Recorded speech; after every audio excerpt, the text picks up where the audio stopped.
to go ahead and get started. Thank you all so much for being here on a Friday night of all nights.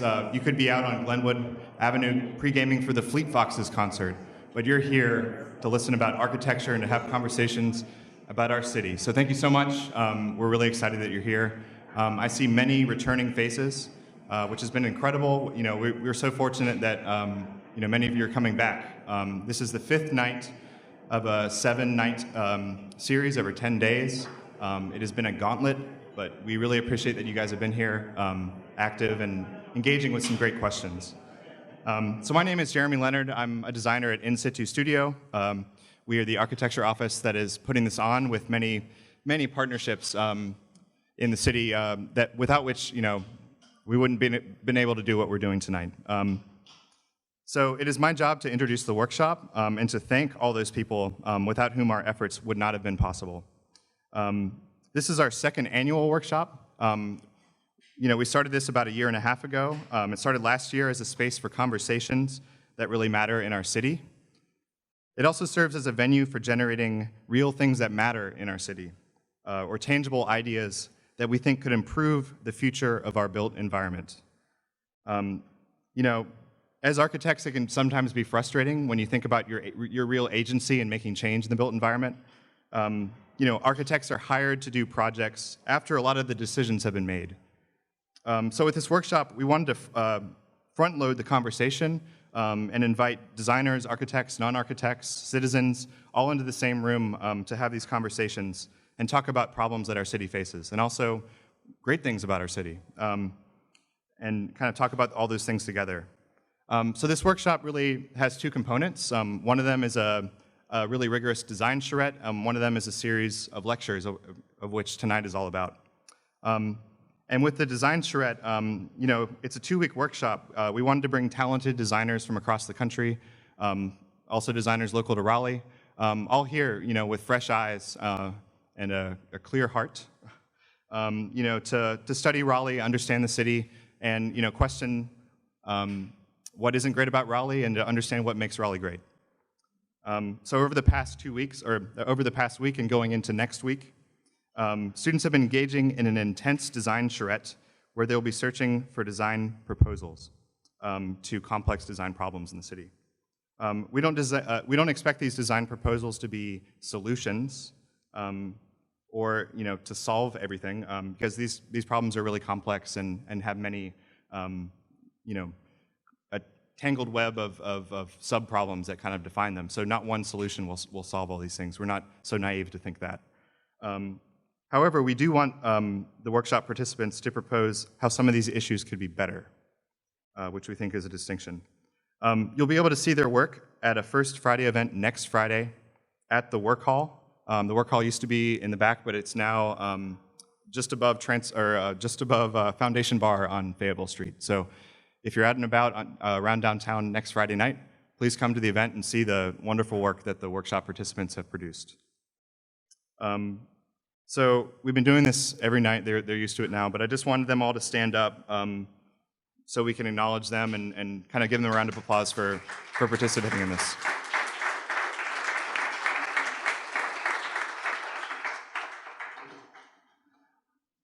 So in addition to the design charrette, we've also organized this series of city conversations, this lecture series that you're attending tonight. We formed this series of talks both as a robust curriculum for the workshop participants, but also as a kind of venue for public conversation. So with these city conversations, this is an opportunity for all of you to come here, to hear great ideas, to talk about great things that are happening, both here and also globally. We worked really hard to bring in designers, architects, and thought leaders who are already addressing some of these wicked problems that Raleigh and other growing cities in the US and North America are facing. So a big thank you to all of you who came tonight on a Friday night. We really appreciate it. And also a big thank you to all of our sponsors, including Transfer Co., Food Hall, and the Ballroom for allowing us to use this amazing space. So thank you all for everyone involved. Thank you. I'm also really excited tonight to introduce Niraj Bhatia as tonight's lecturer. He is the founder of a design practice called Open Workshop with offices in San Francisco and Toronto. Niraj has earned many distinctions, including the Architectural League Young Architects Prize, the Emerging Leaders Award from Design Intelligence, as well as the Canadian Prix de Rome, which is a very prestigious prize. He is an associate professor at the California College of Arts, and he also directs the urban research lab there, which is called Urban Works Agency. His design practice, Open Workshop, researches social issues, and they also produce incredibly beautiful design responses to complex problems. We're hoping that our workshop participants and the audience tonight will be inspired both by the work as well as the beautiful imagery and representations that Niraj and his office produces that represents their work. As architects, one of our primary domains is the creation and representation of possible futures that don't yet exist. So the imagery and the models that we produce are incredibly important to represent our ideas. Often we're describing possible futures through models, like this model of Dick's Park that you see tonight, which really shows the vision of the space and shows how exciting it can be and how playful it is.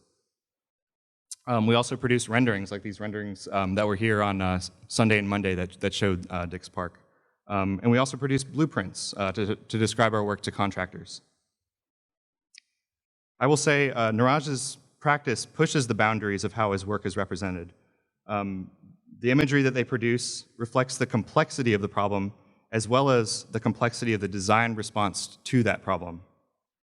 We talked a great deal about complexity on Monday night's Think Local panel. You heard from Jake Heffington, Terrence Ruth, Anna Stokes, David Meeker, and Betty Murkitson.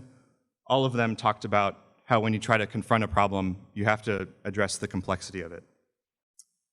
The design responses that Niraj's office produces respond to these complex problems in a way that's multifaceted, as they should be.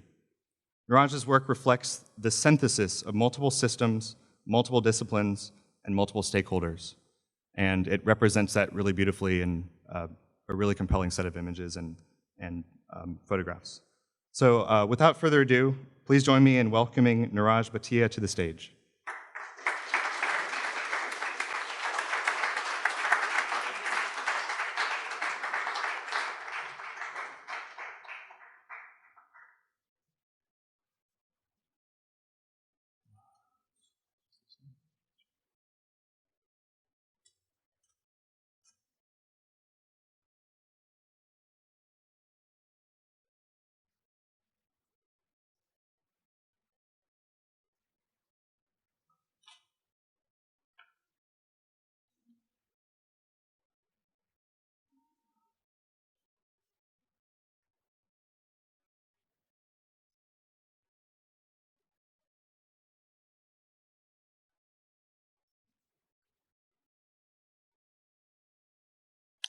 Thank you so much for that introduction.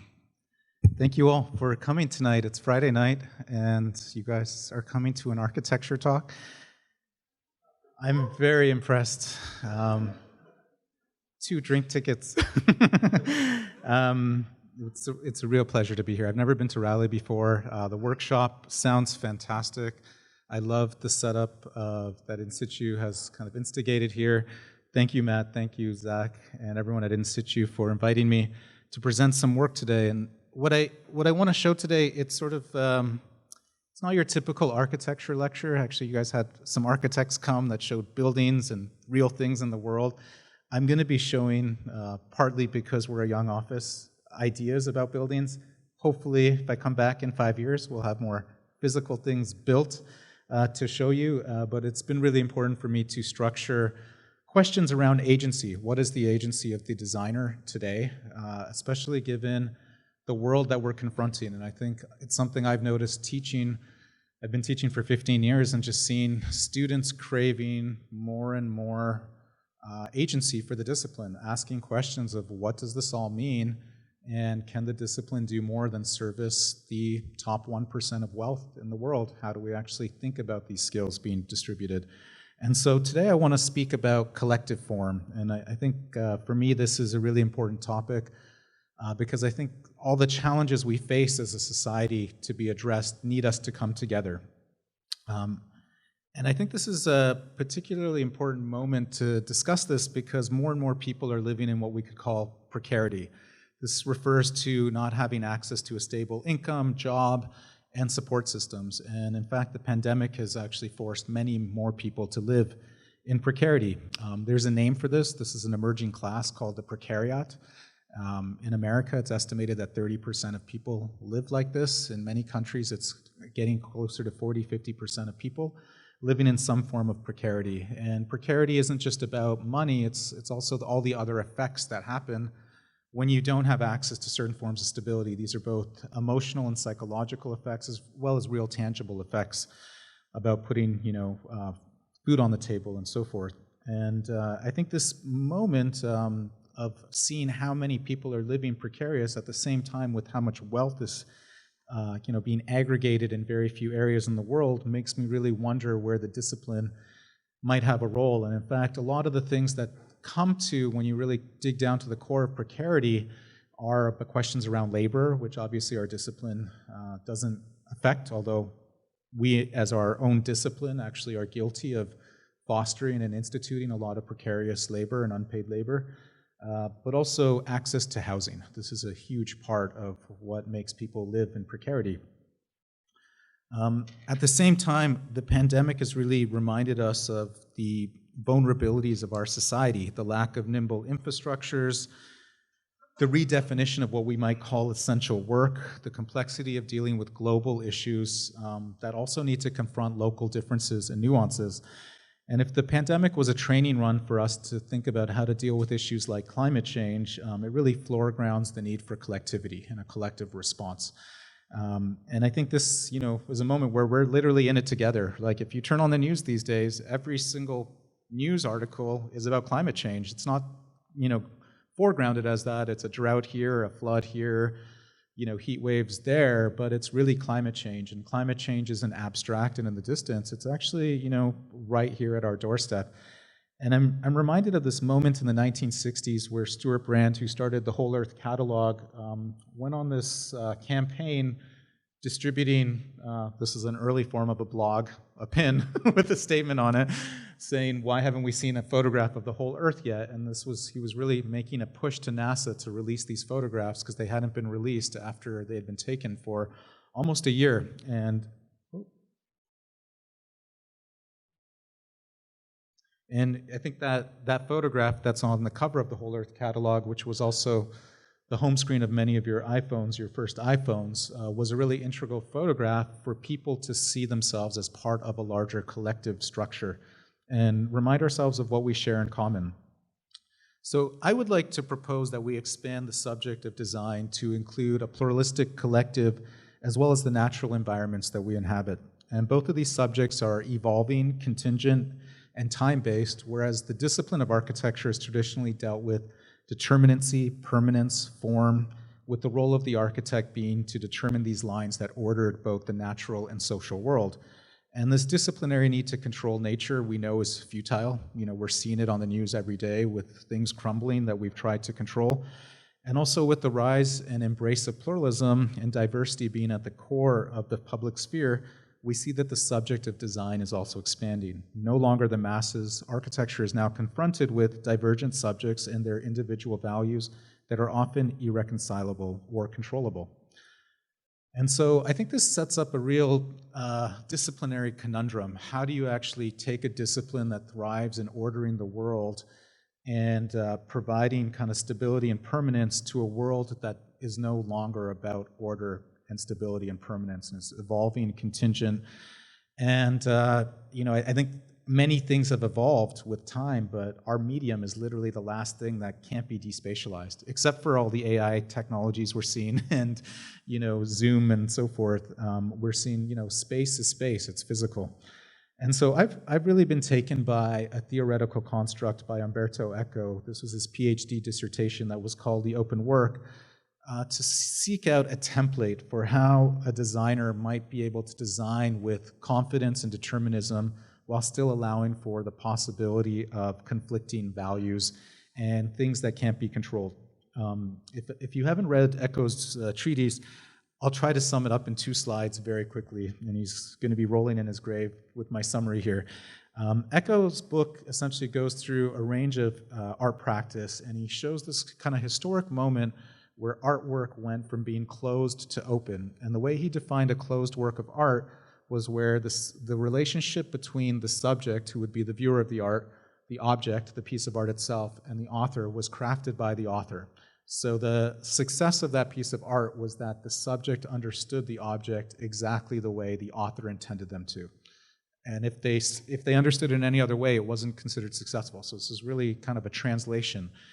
And Echo shows that during the Baroque period and following, there was many forms of, and various forms of art, from poetry, writing, painting, that started to have a degree of openness, where the author purposely actually left certain things unplanned and open for the subject to fill in and complete the work itself. So the subject is no longer a passive person, but they're actually an active agent in completing the work.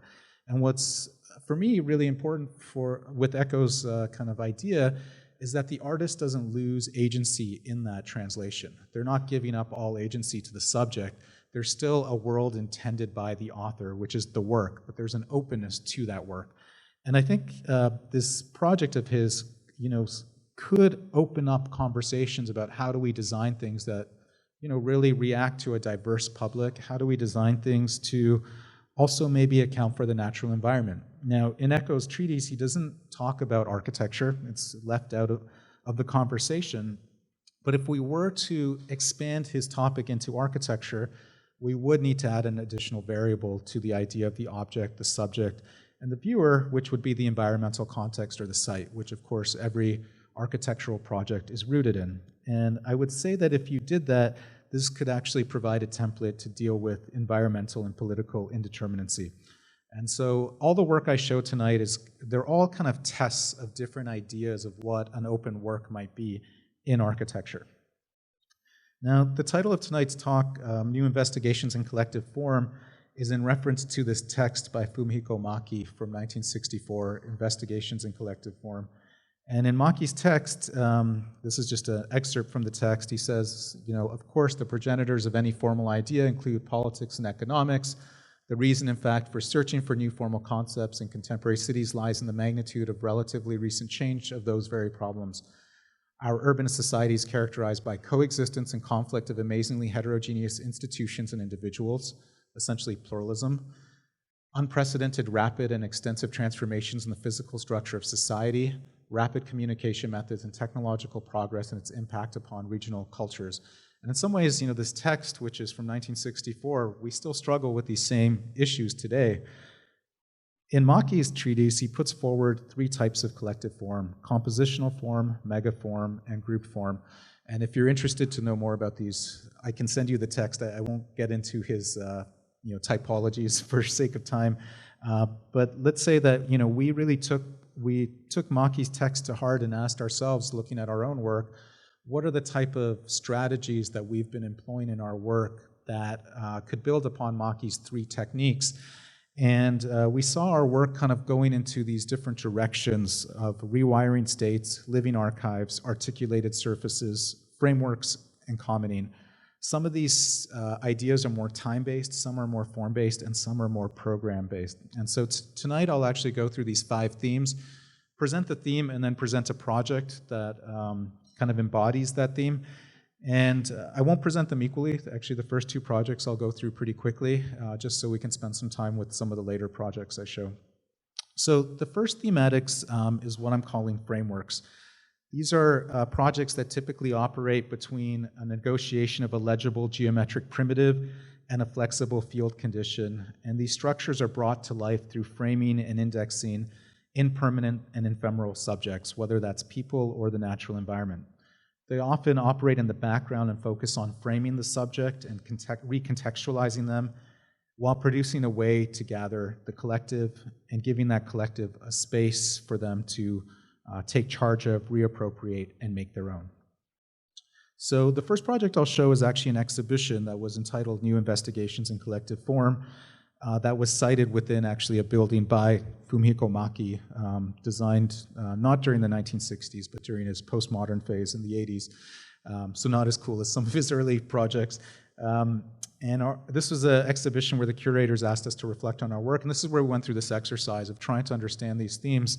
And our design for this gallery was to create this field condition that's centered on these 5 larger hubs, which were each tied to these themes. And each of these modules essentially contained different projects that were tied to those themes. And these modules were all hanging from the ceiling in a cable pulley system, and they were interconnected. So essentially, a push and pull on one module caused an effect on others. And for us, it was in some ways a way to play out politics, that politics at its core is how the individual negotiates the collective, and we see that negotiation happening through all of our work.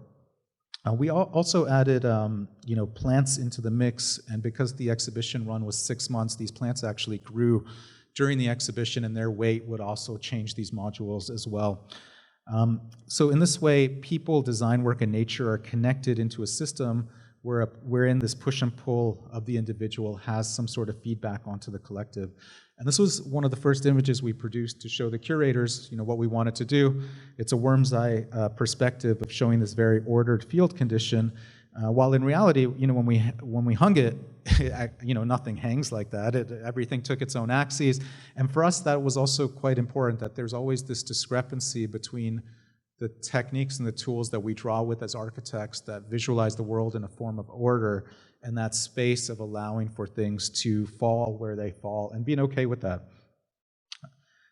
Subjects, because they can move these modules, can configure their relationship to the content. Some of these models, in fact, were underneath, some were on top. And the subject actually becomes part of the work itself through adding their weight to the system, and by doing so, changes the datum by which they also take in the work. In some ways, the exhibition also asks, sorry about the noise. The exhibition is like a performance of collectivity, or if you think about the idea of, like Hannah Arendt's idea of power, is that power is formed by people working and acting together. And in the exhibition, some of these larger models can be moved, but you can't move them just by moving one adjacent module. You need to get 2 or 3 people together to move them together. And so this really became for us a kind of exercise in forcing or putting forward what it means to work together with people. Following the exhibition, we put together a book that we thought would actually be able to dig deeper into these themes and we kept the exhibition fairly open for a diverse audience with very little wall text. In fact, it was very open for interpretation, whereas in the book, we really tried to situate these 5 discourses and also invited some others to reflect on these themes. So the second category is what I'm calling living archives. This is a thematic that really examines how collectivity isn't something that just exists here today between us, but also exists between generations. It's what we inherit and what we also choose to pass down to future generations. The archive is a very important...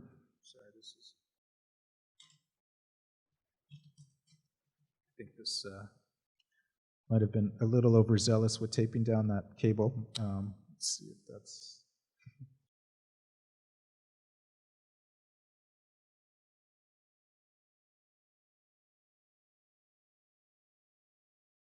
Sorry, one second.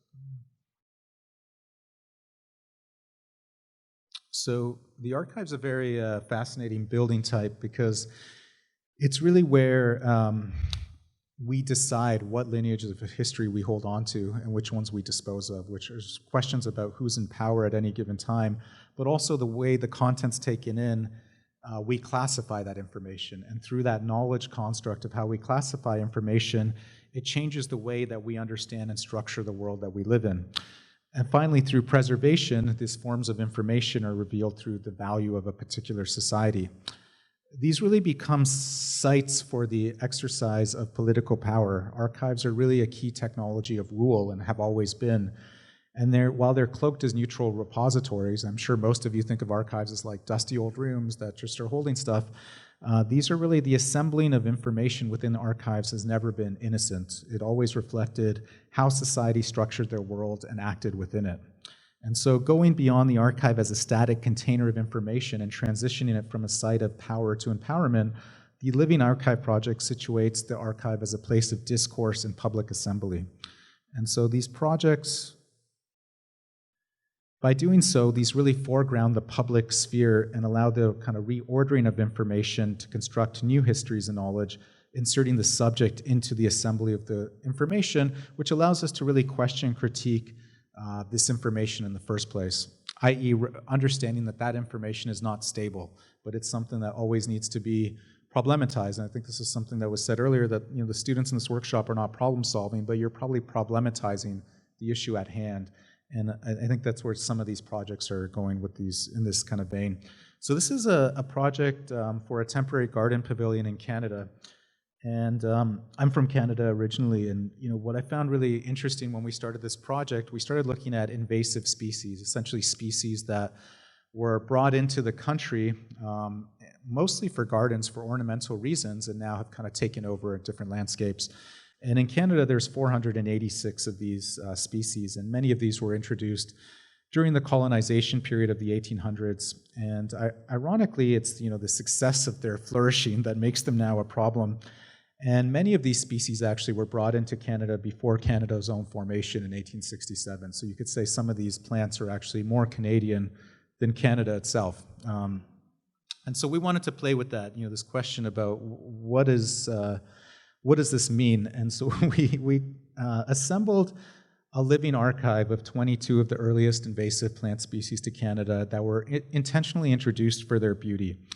And we proposed that for this garden festival that each plant would be within a tensile structure. So essentially there's a plant sitting within that structure. And again, and this is where some of this project came before the exhibition. The idea for this project, because the festival was something like 6 months, was that these plants are going to grow throughout the festival. And as they grow, their weight is going to pull that structure down closer to the ground, essentially heightening the tension of those roots potentially touching ground or seed pods potentially touching down. And so this is the one thing that we wanted to heighten, is that these species themselves are put into tension with the landscape around them. So just an image of what it would be like maybe at the start of the festival when these species are calibrated to be in similar weight, and of course as they grow and develop at different speeds, have different water retention, these modules and the portico itself would be distorted, but the subject of the natural environment gets indexed in that distortion itself. So in some ways we start giving a voice to the natural environment through the structure. This is just a planting plan that arranges these species as a timeline along the portico. And essentially we're trying to kind of produce this installation that tries to merge this kind of art garden installation with questions around ecology and politics. Users can push and pull on these modules as well as learn about characteristics of these plants, such as growth rate or water absorption, directly through the structure through time. And we're trying to frame this kind of idea between what's considered invasive and what's considered indigenous. I think, given the ongoing conversations around reparations, land ownership, continuous xenophobia in the world, this project uses nature as a substrate for a larger political conversation around, what comes first and what do we consider indigenous. So the third approach, and so those projects I kind of blew through them really quickly just to keep things moving. But this third approach, and I'll kind of slow down now in the next 3 projects, is what I've called rewiring states. These are essentially projects that put architectural form in relationship to various states of time, temperature, materiality, as well as processes such as logistical processes and infrastructural processes. They attempt to rewire these processes through leveraging how architecture can adapt, transform, and impact territorial organizations and add new sociopolitical actors to these systems. As such, these projects typically look at the formal orchestration of form through time itself, and they attempt to challenge the traditional idea of a master plan through considering logistical states. So the project I'll show in this category is a project for Toledo, Ohio, which, is anyone from Toledo, Ohio by chance? Okay. I guess not. You can speak openly about Toledo, Ohio. Toledo, Ohio, it looks very innocent on this image, but in fact, Toledo, Ohio, and the Maumee River that borders along downtown Toledo has a huge amount of shipping that goes through it. It's a very productive space. So in places where I'm coming from, San Francisco, the waterfront doesn't have industry anymore. It's all been gentrified, high-end condos. In Toledo, it's still a very productive landscape along the river's edge. And because of that production, there's dredging that needs to happen, essentially the kind of emptying out of the river, the sediment at the bottom of the river to allow large ships to pass. And so there's 1 million tons of dredge material that are removed from the Great Lakes every year, and a third of this is just in that river itself. So this is a huge pinch point for sediment accrual. And one thing that you might not know is that dredging begets more dredging. So as you dredge a river, it actually accelerates erosion. So dredging is never a one-time thing and you're done. It's a continuous thing. So every year there's 1 million cubic tons of this material that's produced. And so this project, or this competition I should say, was set up to ask three things: what to do with all this material, because there's just so much of it every year, how it could do, and ask how it could do more for the city, to reconsider the stormwater management of the city that was under question at the time, and to find ways to cohabit the riverfront with this industry. And in fact, if you read between the lines of the competition, it was very clear they wanted, again, to use the architectural discipline to create commodifiable images of how to gentrify the waterfront, and through doing so, attract investors. But in fact, that was kind of a dream, because it was a very productive port, and it's tied to the livelihood of many of the people that live there. And one of the first things that we found noticeable was that just the disconnection between where all this material is being dumped, which is right here at the mouth of the river, and the city itself. And because there is this kind of depravity of public space in the city, we wanted to ask, is there a different way that this material could be dumped that's more sustainable environmentally, but also provide for a more nimble programming of public space in the city? So through our research, we found these things called geotubes, which are essentially often used for breakwaters, as well as things like this, dredging. And essentially what we're proposing here is a series of islands made of these geotubes that are dealing with this dredge material to create public space in close proximity to the city. And so I'll walk you through how this works, and these circle diagrams are kind of looking at logistical states in time.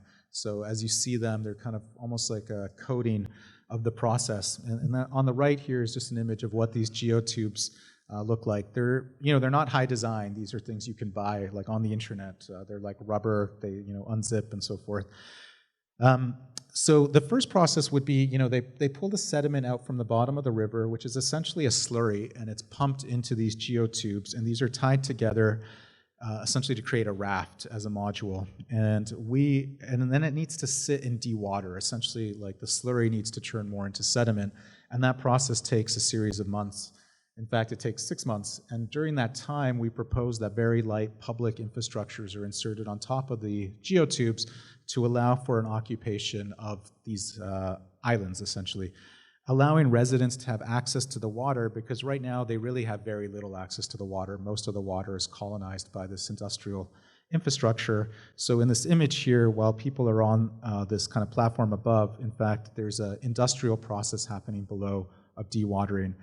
And these are some of the islands we envision, but in fact, any island type could be made and accommodated for by the city based on the time of year, the residents' wishes. This is to say they're not precious. I think there's something like 300 islands that would need to be deployed over the course of the year. Every elementary school could have one. People could apply for them. It's really setting up a process that allows other people into that process and allowing them to design their own needs. And because it's an iterative form of urbanism, these islands only last for 6 months for public occupation. They act as a test, right? If something really works, you could bring it back again, but if it doesn't work, you don't need to. And I think this is kind of a way that as architects, it might take the pressure off making decisions that need to be in perpetuity for society. Once this dewatering stage is complete, the tubes are opened, and essentially you have sediment, but the sediment is contaminated. And so we hydroseed the soil, which is basically spraying, like almost with a fire hose, seeds into the soil, allowing for essentially phytoremediation, these plants to remediate that soil. And that process takes 3 months. And because of the amount of dredge, scheduling the dredge, dewatering public programs, and planting is critical. As new islands are dispatched every month, new programs can be accommodated for based on seasonal events and so forth. So they're really trying to think about how does a bottom-up approach, a tactical approach align, and an iterative approach align with something that is more top-down and works within this kind of geologics of dredge. So what you get here is these islands in closer proximity to the city where they can be public amenities. And as opposed to a linear waterfront, which is what the city was looking for and we thought was untenable, could there be a different form of waterfront that's more polynuclear? Now, of course, one of the difficulties is how do you access these islands because of the ownership of the land through these industrial areas. And we actually looked at where all the culverts were in the cities that were draining into the river and proposed that those areas of culverts are converted into public easements so that some of that water that's streaming in from the city could actually go to those wetlands. Those floating islands in their wetland state could remediate that water as well before discharging it. And so this is just an image here of plan and section showing access points into those islands. Now, a part of the project that doesn't deal with dredge directly was just questions around the stormwater in the cities. This was like a side problem that they threw into the competition. And I don't know how the stormwater is set up in Raleigh. In Toledo, like many American cities, you have combined sewer overflow. So essentially when there's a large flood event, the pipes cross, and so sewage pipes expel into the water. And this is what they were trying to get rid of. You might also know that the contamination of water has to do with the length of travel from that raindrop, from when it first hits the ground to where it eventually gets, whether it's a water treatment plant or a body of water. So if you can reduce that length of travel for that raindrop, you actually reduce the amount of contamination that's being moved around in the urban landscape. And so we actually proposed, this is a project that's 5-6 years old now. At the time, it might be even worse through COVID. There was 1,100 or 1,124 foreclosed homes that were just waiting lands, right? These were homes that were abandoned and, not abandoned, that's not the right word to use, people were forced out of.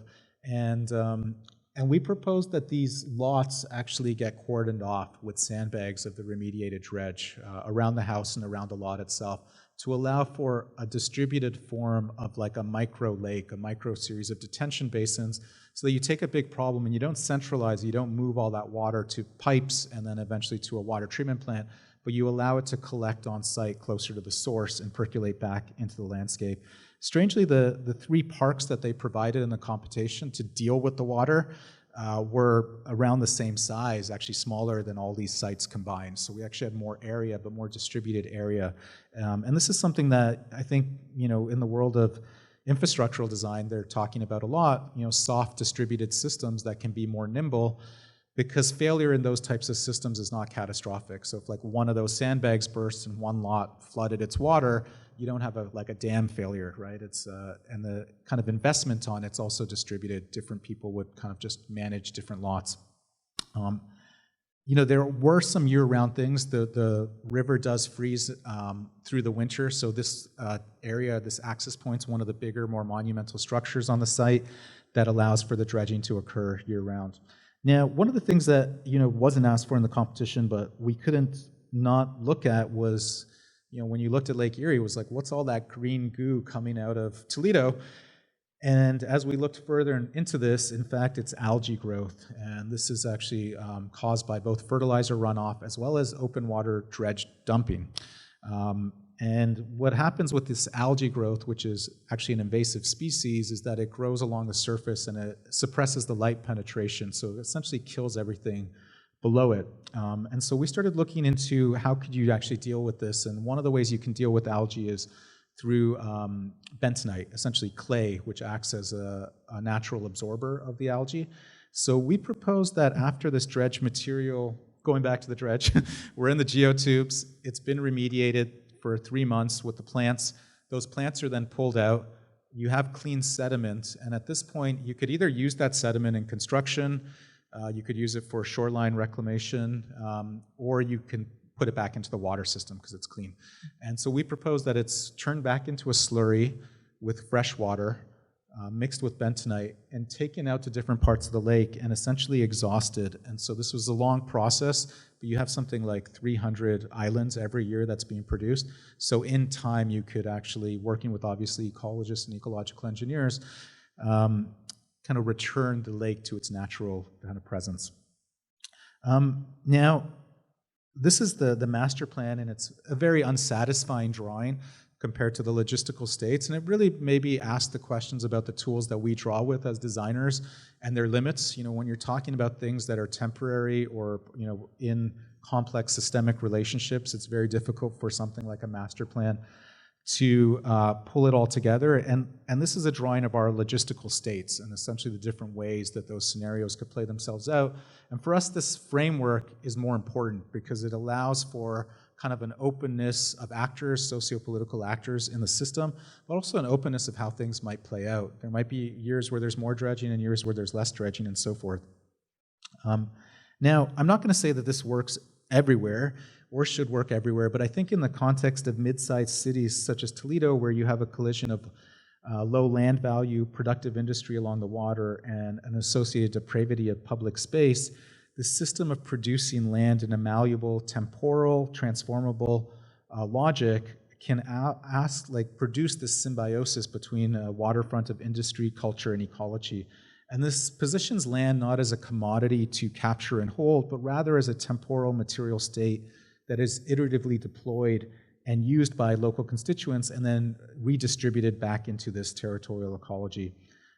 And I think for us, you know, this idea of linking an industrial system to questions around cultural and social and ecological systems is to find these opportunities to empower new subjects within what was once this kind of top-down system of global capital that was quite disconnected from the public realm.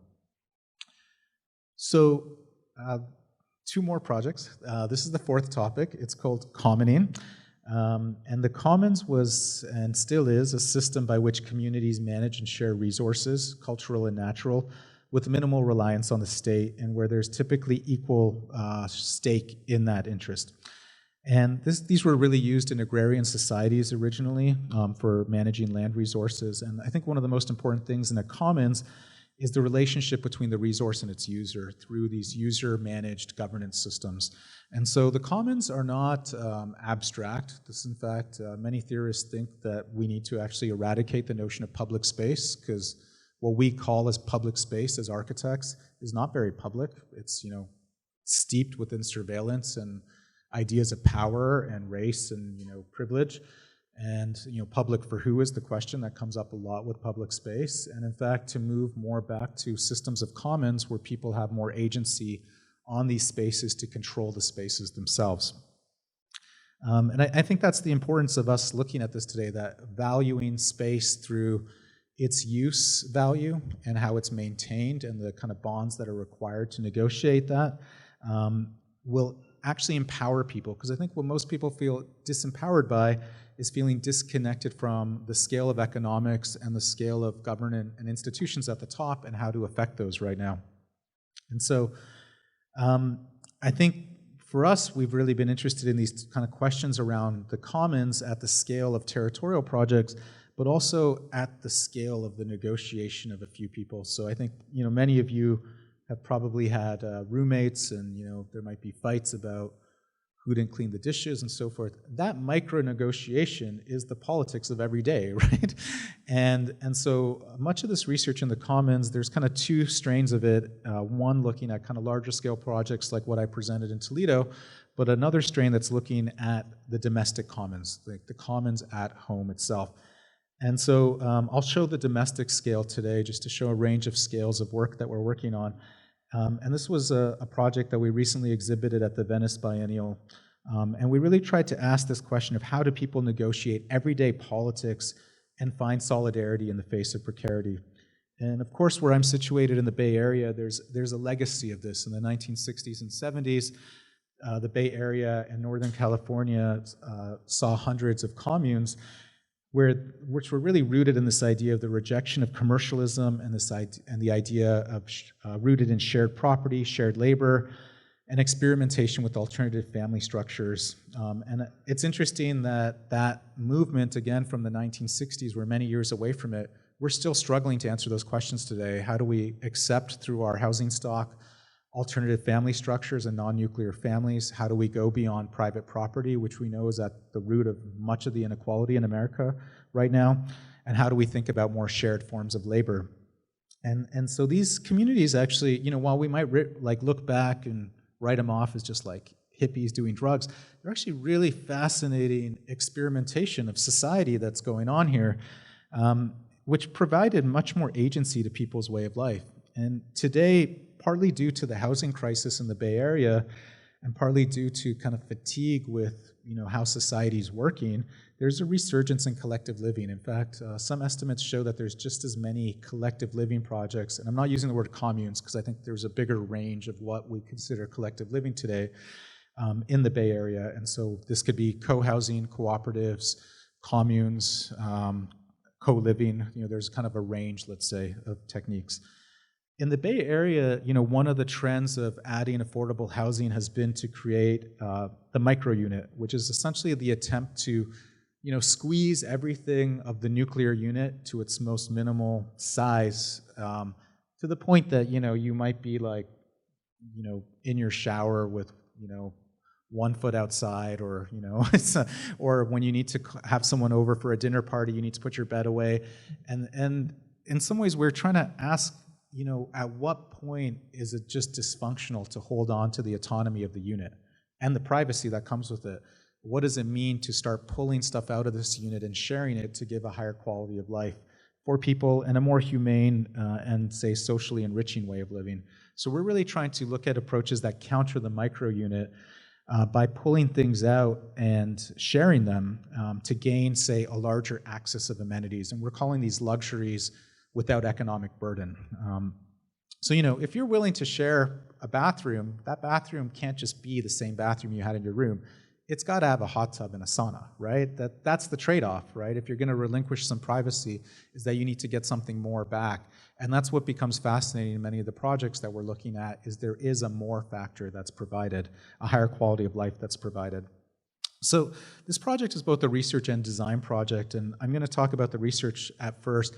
The research is really case study driven. We've been working with a lot of communities, literally measuring their space, asking very intimate questions about how they govern their labor and their household, deal with economics, to just learn what works and what doesn't seem to work in these types of living conditions, and trying to, say, pinpoint more clearly what are the potential pitfalls, because I think there's not that much discourse about what went wrong in all the experimentation in the 60s and 70s, and why that discourse faded so quickly with almost very little trace of it.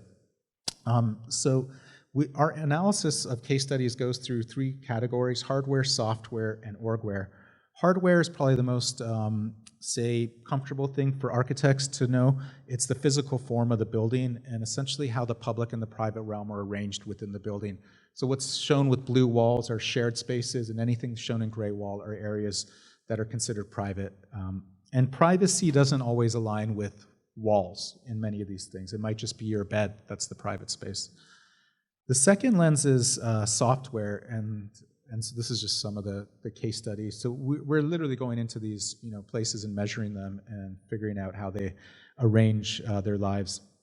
And the second lens of software, we're really looking at how sharing manifests in these projects. So in some projects, you might share a bedroom with 2 people, you might share a bathroom with 5 people, you might share a living room with 10, and a kitchen with 20. In other projects, you leave your private realm, maybe it's your bedroom, and everything is shared by everyone in the community.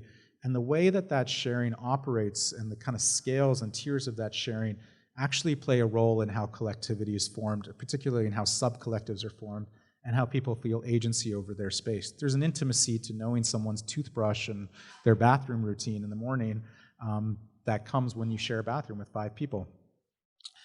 In some cases, this sharing also goes beyond the building itself. In this case study here, the Haight Street Commons, where you have several communes, this is a contemporary case study, you have several communes within close walking distance, they actually share many things that exceed the building. So they share cars, speakers, kayaks, things that you don't need as frequently get shared in this kind of bigger system or a network that starts emerging. And finally, the third axis is what we're calling orgware, and this is really the governance structures of how people live. And I think everyone can relate to this. Everyone has their right way of how this is done, and there's tensions. I've heard even divorces that manifest from these really difficult questions, right? And I love this plaque. This is actually from one of our case studies. The choice is yours, right at the bottom. That this is always the question about agency and choice within living together, because that choice always needs to be negotiated when you're living with people. And so on one hand, you could say that living together requires patience, sacrifice, and compromise. On the other hand, it enables one as an individual and collective to define a way of living that more precisely reflects their values and can challenge the status quo produced by the market. And it's really the agency afforded to these inhabitants that allow them kind of paradoxically to require protocols of governance, because you need to manage that. And that's actually one of the biggest differences we see between the 1960s and 70s communes and now, is much more self-awareness that governance is key, that it can't just be countercultural and all rules suck, but actually it's about the type of rules and how those rules are formed and can potentially evolve. So just quickly here, this is one governance system, a duocracy, which is you can do whatever you want as long as it's reversible. You don't need to ask permission. On the far right is an assistocracy. This is what we're seeing in a lot of new co-living places that are set up for young tech workers, where it's technically co-living, but there's a company that deals with outsourcing a lot of things like the labor, grocery deliveries, and so forth. So one of the say tentacles of this research has been questioning policy in San Francisco and using this research to create more humane policy. The city of San Francisco, and we've been collaborating with them for now 3 years, is starting to see more projects that are deemed co-living, which fall under a term called group housing in the code.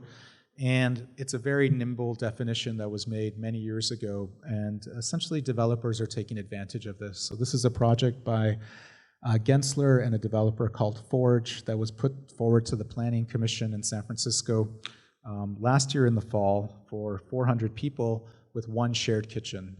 Many of these new projects are averaging between 8 and 12% shared space. And you can see, after the marketing of sharing and the altruism of community, what's really happening here is really instituting difficult, inhumane conditions that are almost like SROs. And so we use these case studies in our research to both extract quantitative data of how areas break down in functioning communities that have, and I still don't know what I would call a successful community, but one lens has been a community that just persists and can kind of evolve. And then also interviews and surveys with communities to try to understand what are the kind of aspects that make living together work. And we use this research to put together a large-scale report, like a white paper report, which we presented to the Planning Commission with working with the San Francisco Planning Department, their lawyers as well, to change the definition of group housing, to institute, in fact, that any project that goes up for group housing needs a minimum of 33% shared space, which came from the case studies itself. Some of our case studies went as high as 50. Some of them, were lower, like closer to 20. So 33 was a number that we all felt comfortable with, was a doable number. That cuts across the range from cooperatives to co-housing, co-living, and so forth. And we were very lucky to get this approved. We went through multiple hurdles, and now is the law in San Francisco as of 2 years ago. The other strain of this kind of work is into the design world and thinking about what would future-oriented communities look like potentially, and how might they be organized. And I think this was pretty important for me because so much of the research that we did on those case studies, these are communities that don't have much money, so they're not building ground-up projects. They're often like getting a warehouse or an old Victorian and making micro kind of changes on the interior instead of actually thinking, how could a space that's designed that fits the kind of politics, the lifestyle agenda, and the way of living of this community help bolster it even more. So these were projects we produced for the Venice Biennial, and we have 5 projects here. I'm not going to present them all. I'm going to present them very quickly.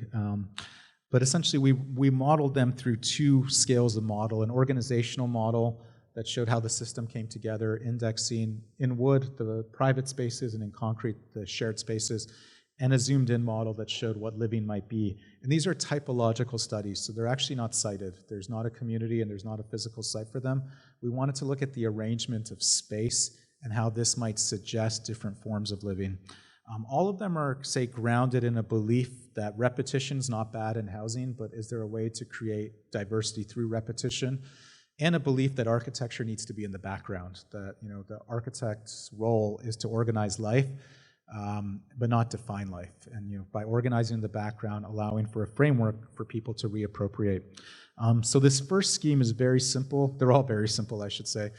This scheme is called grids. It actually just takes two differential grids at two different frequencies and overlays them on each other. So there's repetition of the things in the grid. The wider grid is a public program, material labor on one axis and domestic labor on the other axis, and the smaller grid is actually housing units. And while there's a repetition to the logic of each of those grids, because they're operating at different frequencies, you get a range of outdoor rooms of completely different scales and adjacencies that would be very different, so that every single unit in the building would feel entirely different.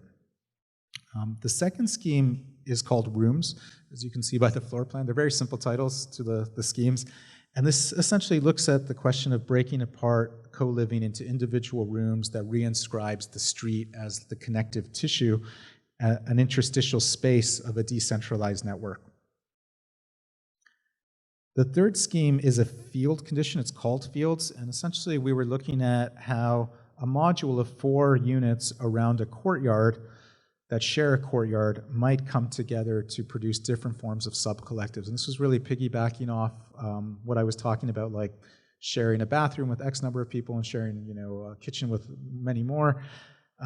For instance, if you lived in the field, if you lived in, say you lived in this unit, you would exit one door to have a living room that you would share with these 3 people. You would exit another door to be in a dining space and another door to be in a kitchen with different people. So it's trying to actually kind of produce the sub-collectives at the scale of the unit itself. And then as the field opens it up, you get a bigger collective, where people from multiple modules would come together. And then in this final scheme, this was kind of an experimental scheme of asking, what if architecture just got out of the way? What if we actually thought more nimbly of this domestic space as built up of curtains and domestic objects that could be reconfigured at will by the communities themselves? And so this is probably the most fluid transition between the public and private realm, and a scheme that allows for multiple states to occur based on the wishes of the residents. And this is just the installation as it landed in Venice. Now, I'll show one final project very quickly in this last kind of topic here of what's called the articulated surface. I would say that the surface has become the primary organizational format of urbanism today.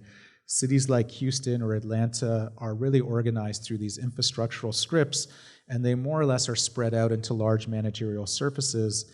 And as the scale of the surface gets bigger, it also becomes more incomprehensible to the individual. Like, we drive down highways to try to make sense and create mental maps of how we live today.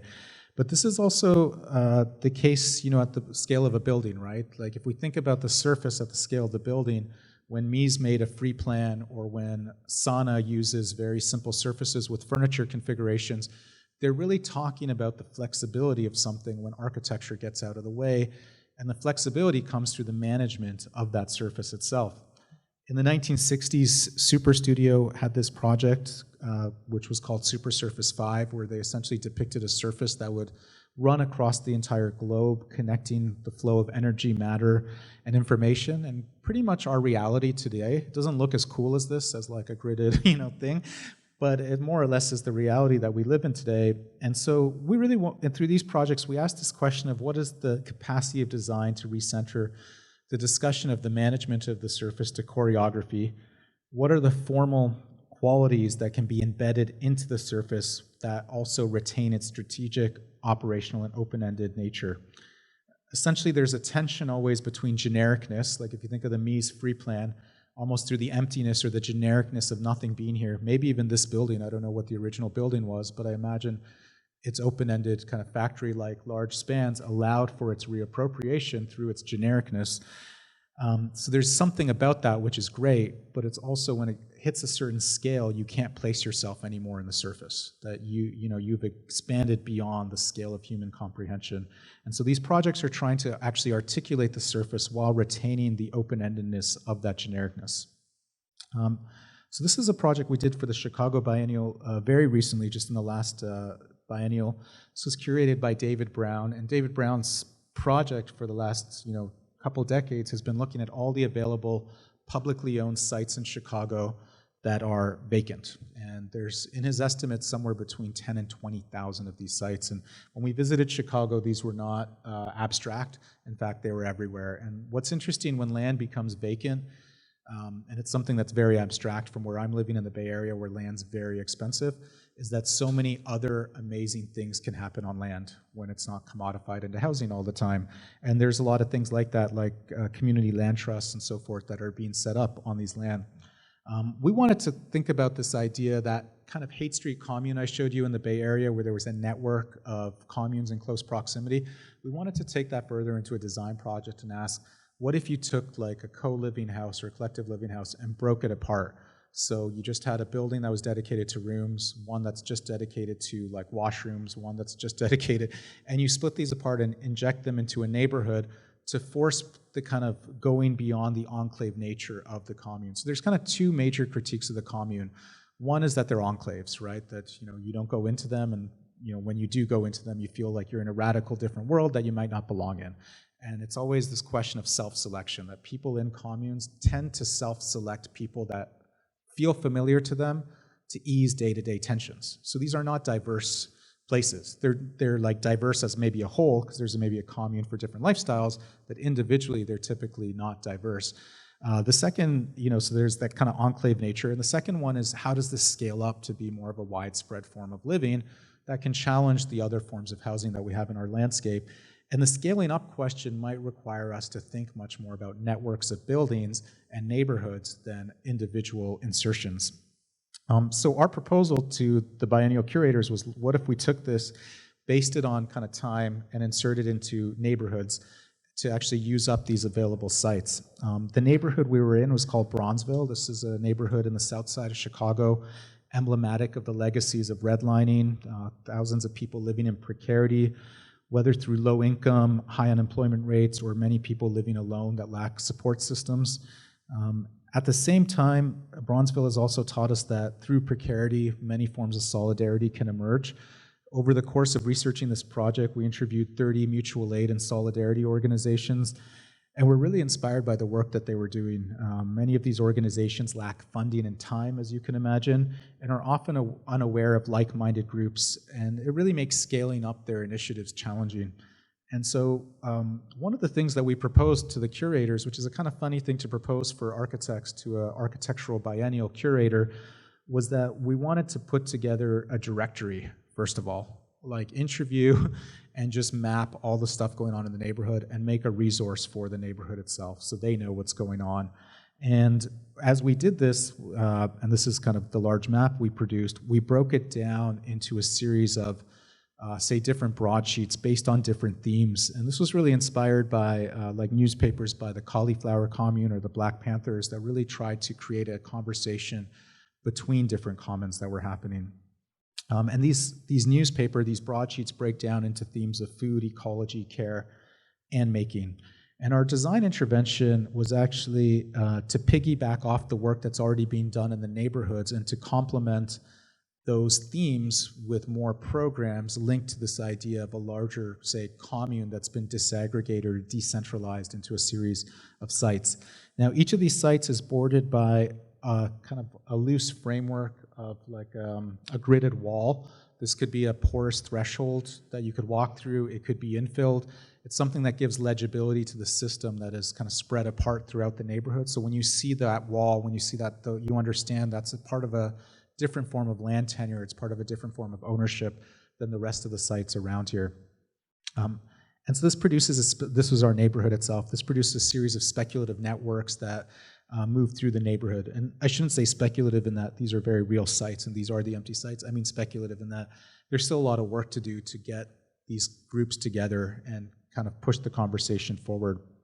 And it was interesting, while we worked on the project, in the neighborhood itself, on this abandoned schoolyard, Anthony Overton, this schoolyard's actually kind of working as a microcosm of what we're proposing. It's already a knowledge hub for various forms of installations and community-driven projects, many of which have been managed and curated by Borderless Studio, a firm in Chicago and Texas.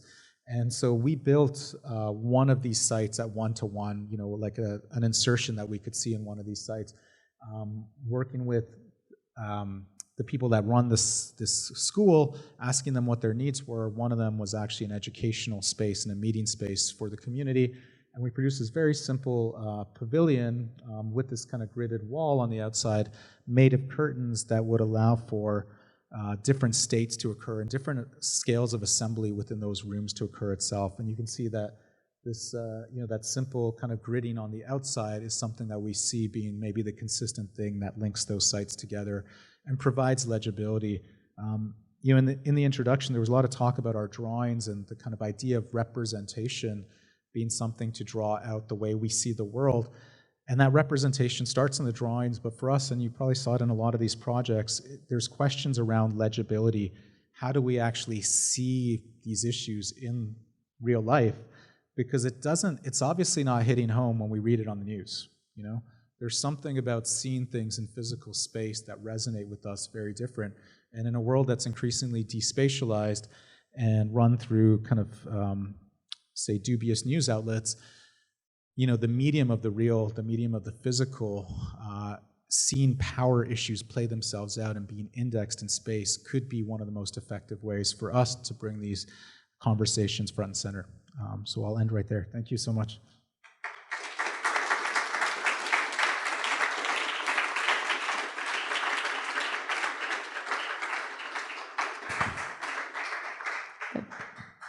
Thank you so much, Niraj. That was truly an inspiring speech that you just made. I would like to open the floor for any questions that anyone has.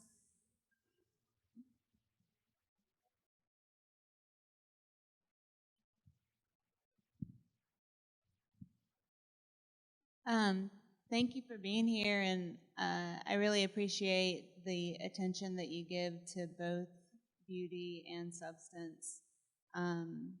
And I appreciate that you're being recognized for that by Institute and the people who are hosting this. In your Toledo project, you talked about the properties that were foreclosed on, and I feel like as architects, we're often confronted with addressing social justice or addressing climate justice, and they oftentimes don't work together. So sometimes it's a choice. And I'm just wondering, I feel like your workshop is trying to address both of those things. And what do you do when you're confronted with them not working in tandem? Can you maybe explain a little bit more about the not working part in tandem, or like the choice that needs to be made? Well, like a very simplified example is that affordable housing doesn't necessarily have the budget for resilient construction. I see what you're saying. Yeah. Yeah. I think it's a great question, and I don't know if I can fully answer that. I will say, like, we did a project called Resilient by Design. It's a project that's looking. It started in New York, and then it moved to the Bay Area, and there was 10 teams, and these were big teams. We were working with like AECOM and CMG landscape architects and so forth. There's like a team of maybe 20 people in the room, and the fascinating thing was when we were looking at flooding around the Bay Area due to sea level rise, the areas that are most vulnerable are obviously the ones along the waterfront. And those communities along the waterfront, at least in the Bay, are typically poor communities, and typically communities of color, because the history of the Bay, these were like industrial sites and many of the workers set up here. And this problem is really devastating because as the sea level rise comes up, the water table goes up. So essentially this is all brownfield sites, and that all those contaminants in the land will be leached out. And because of that, the levee is not effective. Like, you can't just levee off the bay because the water table will still go up. So already at the core, like when you zoom out just a little bit beyond the building and like the budget of a particular building, so many climate issues are social justice issues, because so much of our, like, you know, the field of environmental racism, right? So much of the way that we've configured our cities have disproportionately affected certain communities to take the brunt of environmental decisions, and now that's coming to the foreground. So I don't know how to answer your question, because, you know, we've been there as well, confronted with these very tight budgets, and you're trying to do the most. But I will say that one of the things that frustrates me is when I see affordable housing in the Bay Area, the architects are doing everything they can to not make it look like affordable housing. Like, they're trying to make every window dance to disguise the repetition of the typology behind.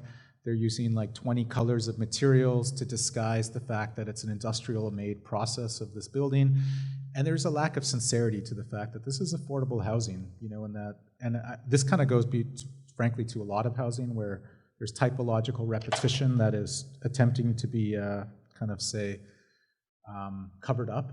And I think architects, we spend a lot of energy trying to hide the forces of the world and the power of the world and power structures of the world and normalize them for people. And if we took that money and that energy and actually just said, you know what, this is a typologically repetitive project with a low budget, and I'm okay to embrace that, you might have money left over for other things. And I think there's a trade-off here that I think we're so steeped in a kind of disciplinary need to make everything beautiful in a very small sliver of a definition of what beauty might entail, that we sometimes miss the big picture, that what we're often doing is actually instituting these power issues and making them palatable for people to digest. While we think we're making the world, you know, a more beautiful place by doing so, it's I think like our, say, prioritization of budgets is a little bit skewed right now. And you know, and I don't think that fully answers your question, but I do think there's maybe a sincerity that the discipline needs to reckon with, that we're a discipline that's kind of operating through industrial processes, and that things get cheaper when they're repeated. We know that from every other thing that we own in the world. And I think there's a fear of that when it comes to housing. You know, like, we don't have that fear with cars or laptops or phones. Like, we could all have the exact same phone, and we don't think that we're all the same person because of that. But we think that when it comes to housing, right? And that price that we pay for the individuation of housing and the expression of housing, there's a cost for that. There's a land use cost, and there's, you know, actually just a physical cost, and that's something that we need to reckon with. And I think there's just so many biases, unquestioned biases in the discipline itself, that are perpetuating these systemic issues that aren't coming from a bad place. I think they're like unconsciously there. And if you just zoom out a little bit, you actually see like the discipline plays a big role in these issues. Like, even the micro units I showed earlier, there's so many architects that are saying, like, you know, I'm saving the world because I'm producing an affordable alternative. But if you look at the value of those units, they're affordable for, you know, maybe the first year or two, and then they also jump up. But what they've done in effect they've normalized and instituted a smaller way of living with fewer amenities and a tougher, harsher life for people, right? And so I think these are kind of the tricky things where sometimes, even when we think we're solving a problem, if you just zoom out a bit, we're sometimes exacerbating it. And I think those trade-offs might just, you know, ask us to put our own question about, like, maybe it doesn't need to be beautiful in that way we want it to be, or we think it should be. Maybe we just need to accept the generic repetitive quality of it and then redistribute those funds elsewhere. But I don't know, these are really complex issues, you know, that we're gonna all have to confront in the next 20, 30 years. Hi, so I will give you the caveat. I'm not an architect. I am a mathematician and I work in tech. So this is my sister drugged me here. She's studying landscape architecture, and this was very intimidated now with the question that's going to come. But I want to say this was a very interesting talk because I'm used to just math equations.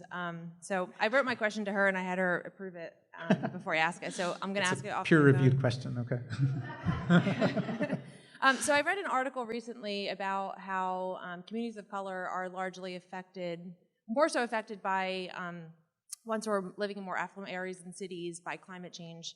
And a lot of what you spoke about in that third section, especially when you started getting into Toledo and then the work that you were doing with the projects, it really, brought me back to the article I was reading. So I wanted to ask a question about that. So excuse me as I read from my phone. How do you see the work that you discussed tonight, specifically to the work of the projects and collective living? How do you see that affecting communities of color with respect to climate change? In cities where communities of color are packed into small living spaces and are forced into cement landscapes, they are disproportionately see climate change more so than those with more green spaces. So how do you see affordable housing and community living play into that conversation of racial inequity with regard to climate change? Yeah, it's a great question, and I'm glad you brought that up because it's sort of, if you look at the history of urban planning in America, it's deeply entrenched in redlining and co-locating communities of color against large-scale pollution. And this is something we're grappling with. Not we as a firm, like we as a world are grappling with right now. I think there's something quite interesting. Like I was working in Bronzeville, which is a red line neighborhood, and still you feel the legacy of that today. It still hasn't caught up, right? This many years later, and it may never catch up per se. At the same time, there's this solidarity that's formed in the neighborhood, and there's something I'm kind of fascinated by when people don't have much, they take things into their own hands and actually produce things. And that's what we were really inspired by with the Bronzeville projects. And actually the Black Panthers is another example, like, where I live in Oakland, where the Black Panthers, despite what the media perception of, the biggest legacy of the Black Panthers has been all the urban commons they set up and the social assistance programs they set up that, even turned into the federal breakfast program. And so even at these kind of programs that are very grassroots kind of show an effect of scaling up something really big. And we did another project recently in West Oakland where the Black Panthers formed, looking at aging and co-living, like aging in terms of elderly people and how to produce support systems. And I think the issue for me around collective living is in fact the thing I presented at first, and maybe I'm guilty, is showing like hippies in a park in a commune makes everyone feel like, oh God, that's not for me. And then also if you go visit some collective living projects, because they're hyper-specific to a particular way of life, if it doesn't agree with the way you want to live your life, you're just like, I'm out of here, right? And like, that makes sense. But I know from the projects we've analyzed, there's many different types of lifestyles that can occur within these, and many different age brackets, right? And so there was a gentleman that set up a collective living project in the Bay. He eventually, met his love in that project. 10 years later, they had twins, and he quickly realized, like, okay, I love this community, I established it, but it's not conducive to raising kids here. And he bought a house with 4 other couples that all had kids, and they kind of set up a micro co-living thing at the scale of a house, realizing that what their needs were at that moment of life, just change. And you could say the same thing with the elderly as well. There's very few support systems and many people living alone, particularly the boomer generation, are very resistant to leave their homes. And so I think there's, for me, there's like collective living could be for everyone. I frankly think there's many different lifestyles that could be formed in it. But what collective living forces, it forces politics into everyday life. That we could think of politics as like, who do you vote for every 4 years? Like that's one form of politics. But in the end, our politics are really the aggregation of a lot of micro decisions that are made on the day-to-day. Like, did you Uber here, or did you take the bus? Did you pack your lunch, or did you buy it? Did you, who are you hanging out with after work? Like, all of those micro decisions, like, where did you go grocery shopping? When you add them up, the sum total speak to a particular value set and a particular lifestyle, which is your politics, right? And for me, the kind of idea of collective living is that politics is confronted every day, that you have to actually negotiate your everyday politics with other people, and by doing so, it's the only way to clarify what you actually really value. Like, you might really think you value something until you're confronted with other people and you're forced to articulate what you really value. And I think that's like, we live in a world right now where many people are very apolitical, just looking at how much people vote and so forth. But this isn't to say that they don't have politics or ideas about how they live their life, but many of those ideas may not actually be about how they're living, but how they think they're living or how they want to live, right? But collective living is about how you're living right now. It's not how you want to live or how you've been socialized to thinking you should live. It's what you're actually doing in the moment.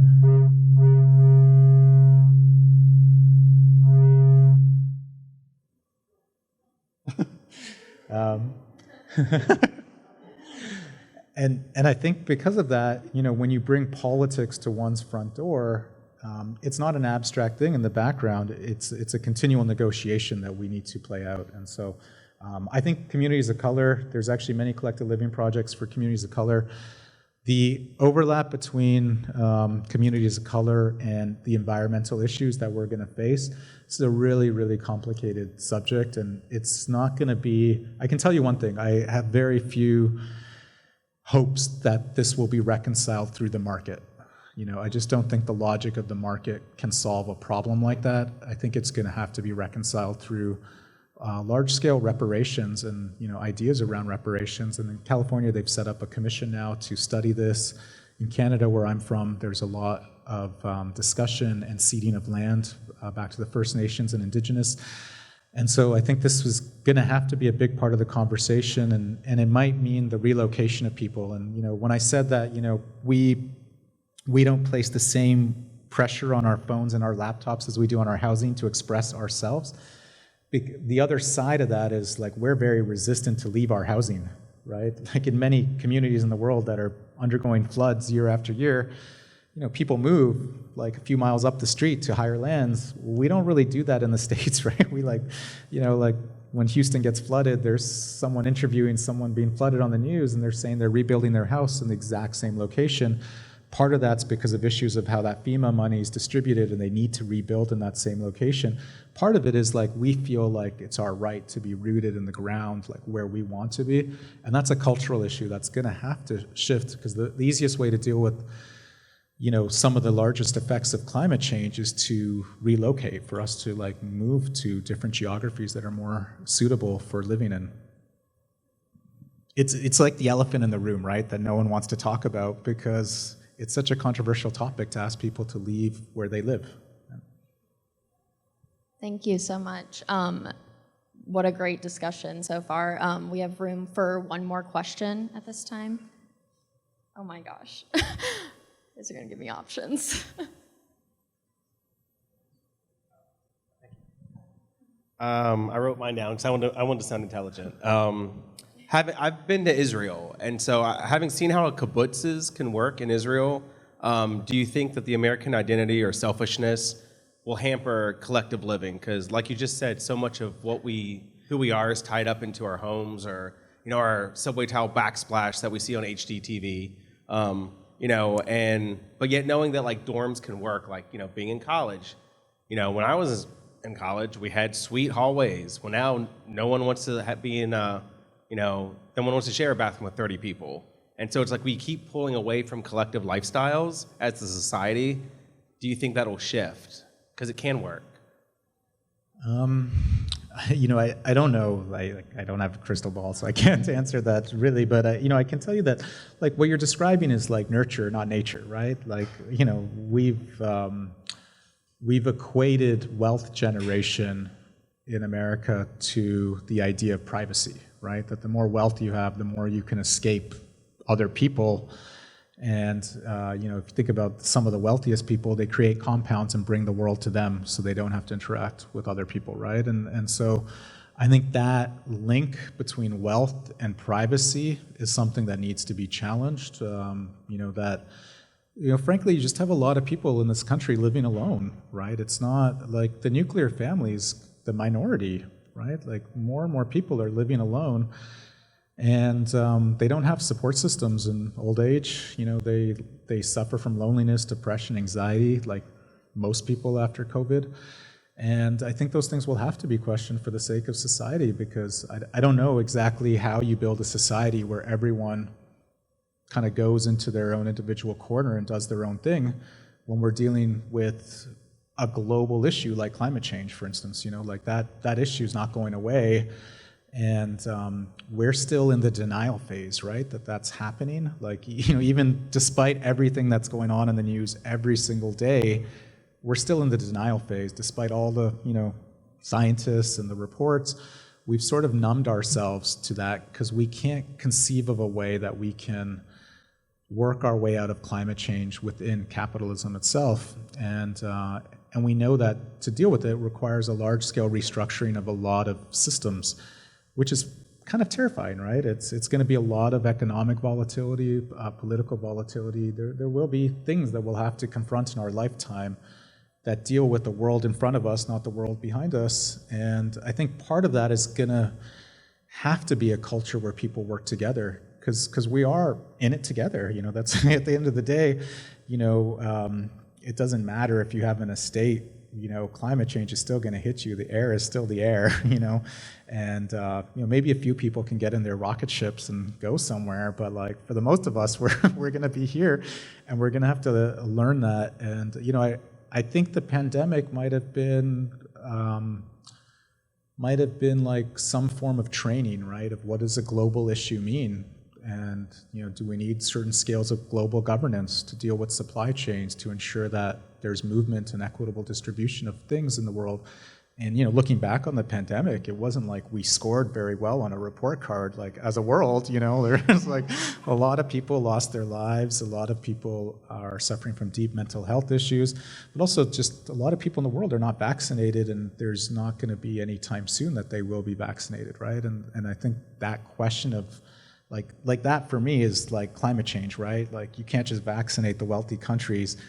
That thing's going to mutate somewhere else and come right back here, right? So, just the short-sightedness of that and the individualization of that, of like, we're fine, is kind of like what climate change is about too, right? That we can't like build a levee that just protects us. The air quality itself will, get to us anywhere. And I can tell you that from California, because we have, multiple days a year now that we can't go outside, and you really have to mask up because of the wildfires. It's really in your face, the kind of, I think it's in your face everywhere, that you go these days. I know, Zach, you did have a question. I can, if they have energy. I guess we can push the I felt rules. bad that you got overlooked. I promise mine will be fast. Maybe you could end on a lighter note, too.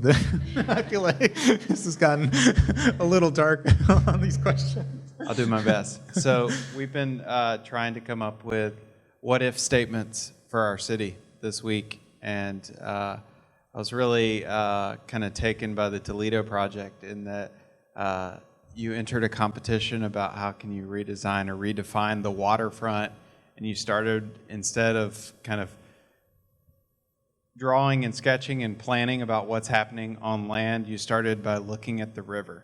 And so you started by trying to understand the factors that are affecting the waterfront rather than looking at the waterfront itself. So in terms of how we're tackling problems in our city, unfortunately we don't have a river, but in terms of how we're attacking problems in our city, how do you start? How do you start to build that framework and do research and look beyond the things that are readily available and understand the systems that are at play or that are affecting the kind of localized issue? Yeah, I guess the starting point is, just reading a lot and not reading architecture solely, right? Like just reading about, like reading architectural theory versus like reading The Economist or, like a journal or, the New York Times every day. I think it kind of situates where the discipline's at, right? And I think many architects, we have a harsh profession. There's not much time to do anything else but architecture when you're an architect. And I think architects are fairly well read, but I think like there's oftentimes so much deep-seated belief in the discipline, that comes with like nighttime complaining about it when you over drinks, but like at its core, when you wake up in the morning, like deep-seated belief in the discipline, that we sometimes, lose sight of where the agency might lie, and that agency is not solely aesthetic. And so I think like one of the starting points, and that's why I teach, is that I think the way we teach students is fundamentally very skewed. You know, like we still, on every final review, I maybe sit on 5 to 10 juries a year in different parts of the country. The aesthetics of the project and the aesthetics of the drawing are still 90% of what's discussed, you know, and until we as professors and the way we educate people can go beyond that to talk about, you know, what's happening in the projects, of course the system's going to perpetuate itself, right? And we're guilty of it too. Like we use beautiful drawings as a way to bring people into the conversation. It's like it's a very subversive act, right? That these drawings are made to seduce people into a conversation, but the forms themselves are not seductive. Like, you know, just to self-critique, like they're not really meant to be seductive. They're typically quite generic and very simple architectural forms. The drawings are much more seductive than the forms themselves. And that's very purposeful, right? So the kind of the agency of the representation is a tool of advocacy and drawing people into a project. In terms of like where we start with the research, we usually do exactly what you're doing in this workshop. We have like a week of like very widespread research of, we'll try to kind of hold our biases at the door, and different people on the team will just research different themes.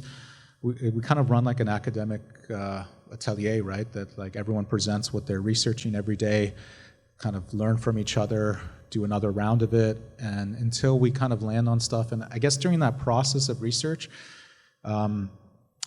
trying to figure out what are the forms of things that are coming up that are issues that the discipline might have a role in. And because there's a lot of fascinating things once you start researching. And so in that way, I guess like we're almost doing research like we're kind of sifting through, looking for the needle in the haystack, or you know, being kind of spatial detectives, trying to actually unpack where the agency of design might play a role in these kind of conversations.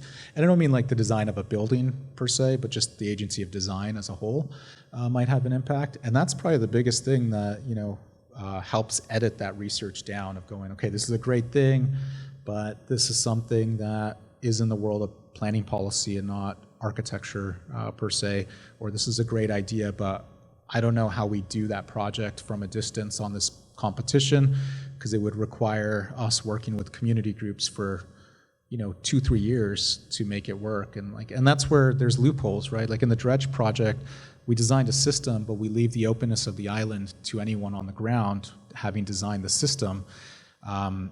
And that was kind of like a loophole because we weren't in Toledo and we were doing this competition from a distance, and we didn't have the luxury of like working with community groups and really understanding their impacts. So we said, we kind of made it an ideological choice to say, could we design a system where people then could design for themselves what they want? And so it kind of changes from project to project, but I think it's like widespread research and then looking for where architecture might have a role or something to say or to that research. Thank you so much. We should all give a hand to Niraj.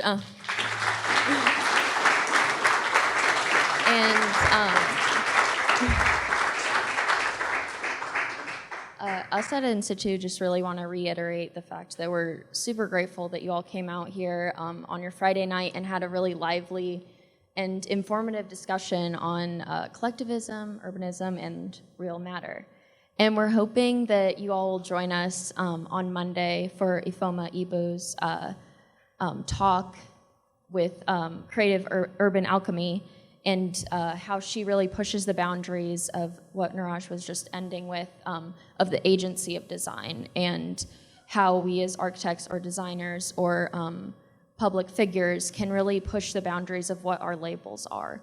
So I really hope that you all can come back out and we can have this lively of a discussion and continue this conversation. I hope you all have a great night. Thanks. Thank you.